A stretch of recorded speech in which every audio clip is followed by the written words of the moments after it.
ప్రకృతిని పూజిద్దాం. విన్నారా? జంతువులను ప్రేమిద్దాం, ప్రకృతిని పూజిద్దాం. ఓకేనా? ఇది ఒక స్లోగన్.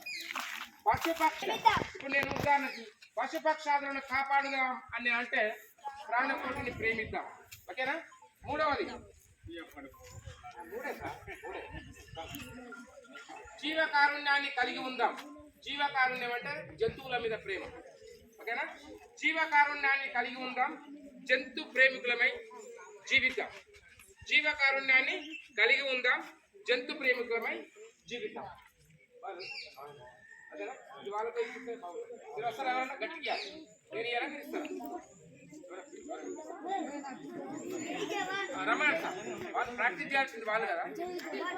రండి రండి ఒక రమణ గట్టి రమణ ఇప్పుడు మైక్ మింగిన వాళ్ళు ఎర్రవడన్నా లేదు